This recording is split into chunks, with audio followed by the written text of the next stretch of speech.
Welcome back to the Communication Mastery podcast with me, Mark Burlinson.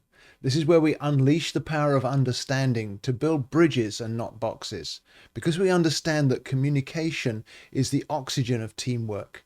We all need communication to thrive in life and work. And in this podcast, we want to increase your communication mastery so that we can all learn to adapt to one another and be effective in our communication. So thanks for being here. Let's learn together. And this week, because we talk a lot about active listening on the podcast, I thought we'd focus in on active listening. And I've got 9 different skills that all contribute to active listening for us to run through together here. Because it's important for our communication. It's actually so vital that we learn active listening and actually apply it effectively. Because to truly connect with somebody else or even with a group of other people, I've got to be able to listen to hear and to understand and not just listen to respond or react. And so it's crucial that I follow these 9 steps or these 9 skills so that I grow my active listening. I promise you, this is something I've had to work at, and I'm still a long way from where I'd like to be in terms of being able to listen actively and effectively to other people. But here are the 9 things. Number 1, when someone is speaking, don't focus on what you're going to say next. So make yourself hear what they're saying. What is this person saying? Can I actually capture what they're saying? This is all going on in the mind as you're listening. Can I capture what they're saying? Can I remember what they're saying? Can I understand what they're saying? So give them your full attention and process their words first before you let yourself go to thinking about, now what do I want to say in response? If it makes you nervous that you're not going to have a response ready when they stop talking, you can always say, wow, give me a moment to respond to that. Let me reflect on what you just said before I speak. You can add a little word like that you don't have to think about how to say that. You can just keep it in your pocket, if you like, in order to be able to listen fully to somebody's conversation before you respond. Number 2, when you're listening to someone, don't use what the psychologists call the still face.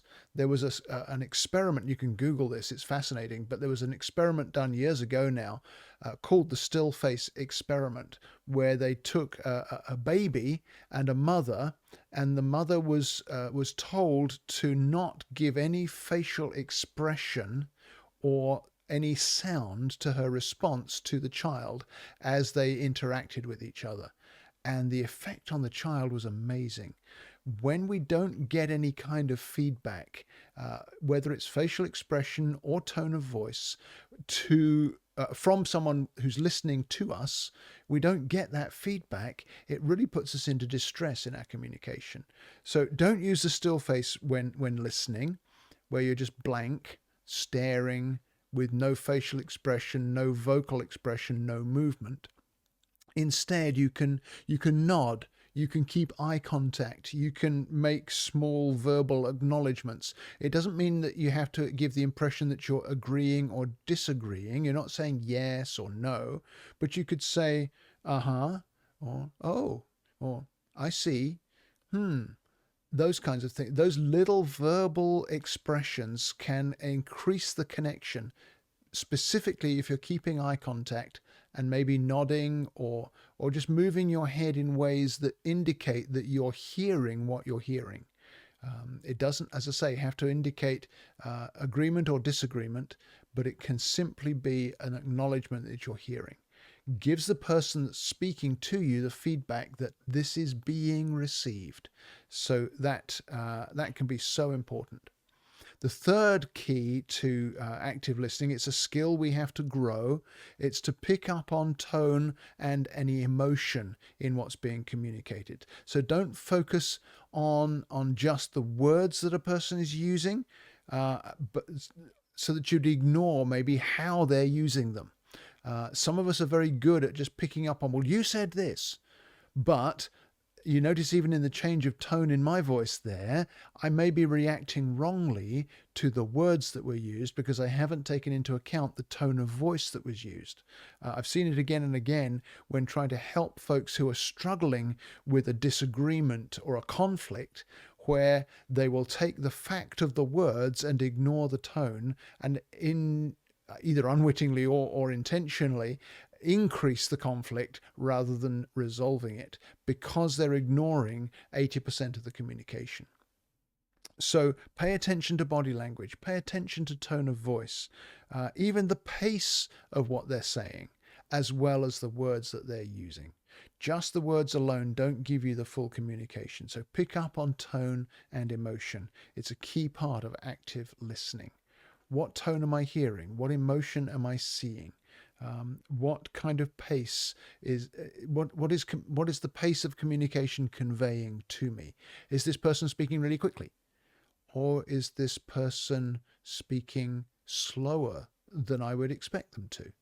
Those two different paces tell me a lot about what's going on with the one I'm listening to. So make sure you're aware of the tone and the emotion and the pace of the communication. Fourth skill of active listening is to make sure you eliminate interruptions. Really be aware of the danger of interruption in the skill of active listening.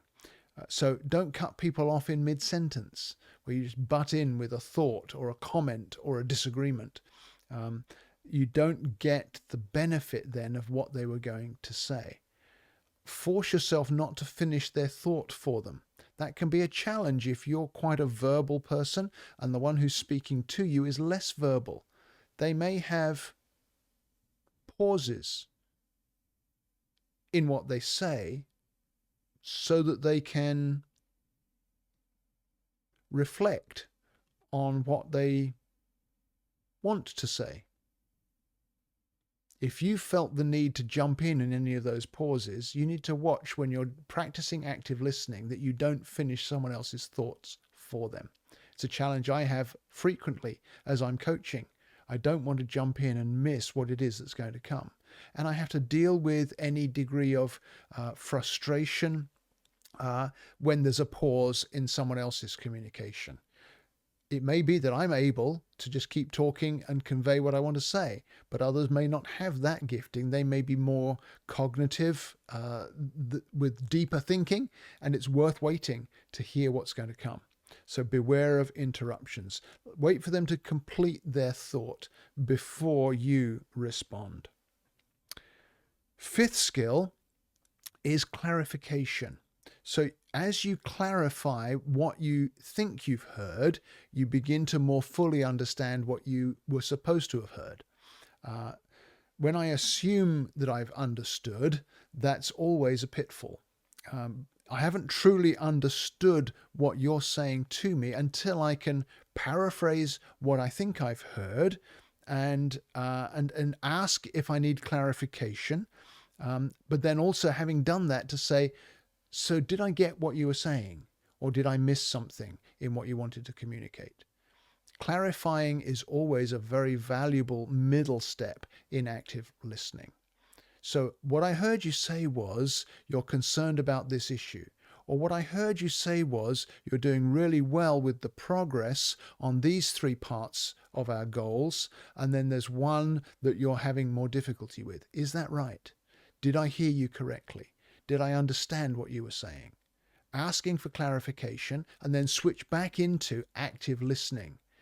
So again, once I've clarified, that's my thoughts being conveyed back to you.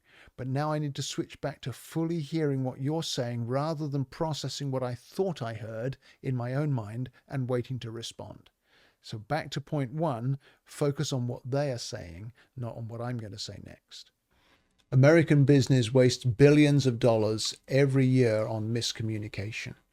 If you're ready to change that trend, invest in Communication IQ today, because it will give you a great return in terms of employee alignment, retention, customer engagement, profitability, sales outcomes. All of those areas will grow as you understand the science of communication.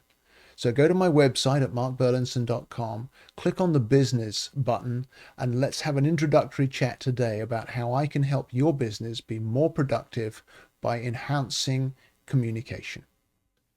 So that was the fifth skill, clarify so that I can understand more fully.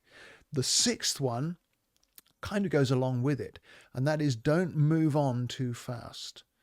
Give it time for the conversation to convey everything that's needed for that communication. So a conversation that's ended abruptly without follow-up questions is really a wasted opportunity. You want to explore what's been said by asking open-ended questions or thoughtful questions that are going to lead to a deeper level of discovery or a deeper level of discussion. So questions like, so what was that like? Or how did you apply what you learned there? Or what were your biggest takeaways from that? Or how did that affect your next steps? Those kinds of questions that invite further input, that dig a little deeper. The follow-up questions mean that you don't end the conversation too abruptly and waste what you have said by misunderstanding, by being only halfway through what you can learn. We already said about beware of interruption. That's when I interrupt you when you're speaking to me, or you interrupt me when I'm speaking to you. Number 7 skill is to also avoid distractions. These are interruptions from outside of our conversation. There are multiple things that can distract us. Of course, our phones are the biggest one these days. We are being gradually programmed by the technology to be constantly distracted from what it is we're supposed to be doing or want to be doing. The urgency of the now really overrides any effectiveness in communication when it's taken to extreme. So don't let your mind wander. Because of that sense of distraction from texts and social media posts and different inputs from our phones, then very often we also carry that over into the way our minds work. And we can be constantly distracted by either the last challenge we faced. Did I do that right? Could I have done it different? What would I have changed? Why did they respond the way they did? I'm distracted by something that's not the conversation I'm having now because I brought it in with me from before. Or it may be that I've got something next after what we're talking about that's different, and that's distracting me. My next challenge, my next task, my next appointment. I want to make sure I also guard myself from being distracted by those. Don't let your mind wander. Stay present in this conversation. Sideline the other things until later. And here's a little tip that I've learned. Don't just resist those distractions. I mustn't think about that sale I lost. I mustn't think about that argument I had with my friend. I mustn't think about that mistake I made yesterday. If I keep trying to push it away, I'm actually giving it attention. I need to acknowledge that there's something there and then put it aside so that I can come back to it later. So it's almost like I'm putting it to the side in my experience, in my mind. Okay, I lost that sale. I'll reflect on the lessons learned later after this conversation. So I kind of mentally put it to one side and now focus back on my active listening with you so that I gain the benefit of this interaction and mine it for everything it can give me. There may well be an insight or an inspiration in something you say that will help me in that other thing that I need to come back to later. But if I'm distracted, I may miss the benefit. The 8th skill of active listening is to respond with understanding.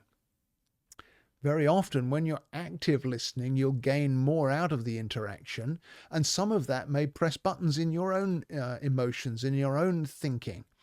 So don't allow defensive emotions, don't allow reactions to reject what you're hearing. Receive it and then process it. It helps to pause before you respond, even after someone's finished speaking. Maybe they've said something you don't agree with. Maybe it's something political or something religious or something some cause or issue in society today that you have differing opinions on. There's plenty of that around, isn't there? But if something like that comes up, count to 5 before you say anything, so that you give yourself space to reflect what's helpful to say and what's unhelpful to say.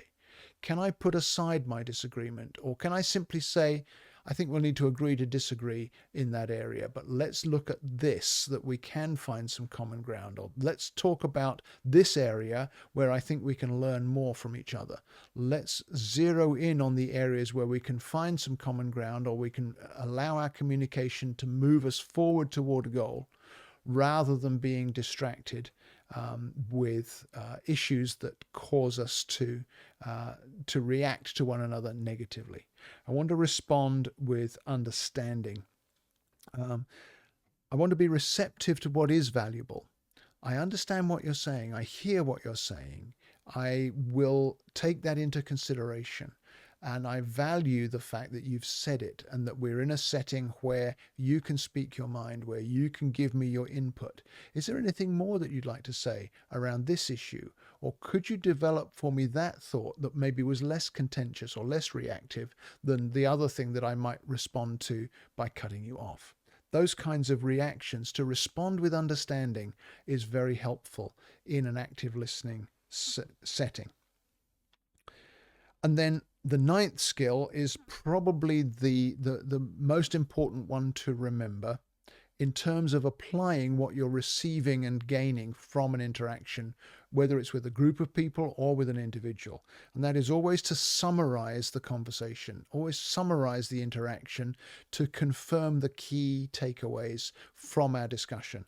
We communicate to impart wisdom, knowledge, understanding, insight, revelation to one another. And so we want to make sure we capture what it is we've gained from our conversation.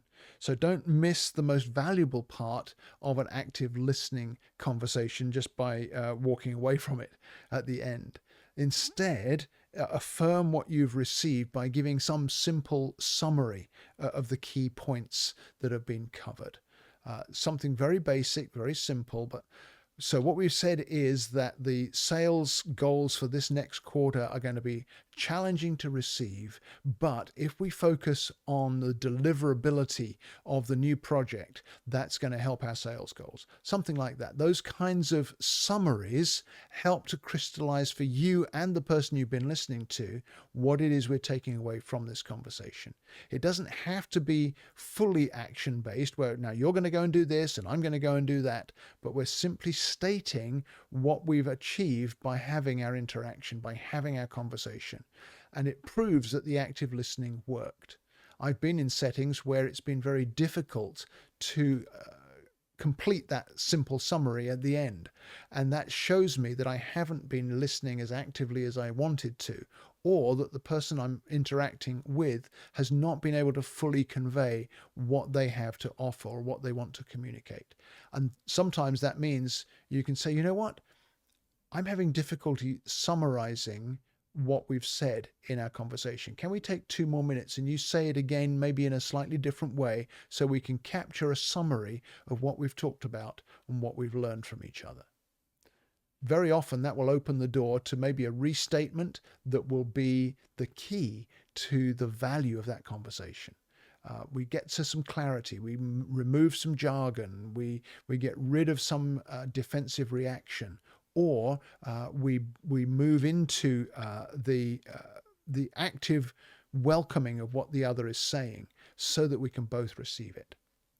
All of those 9 skills are vital in active listening, And you will find that active listening makes a huge difference to the way you lead your team, to the way you interact with your boss, to the way that you are able to complete sales, or the way that your customer service interactions with others become so much more simple, so much more fruitful, more resolution to the problems that are brought to you, simply because you invested the skill of active listening.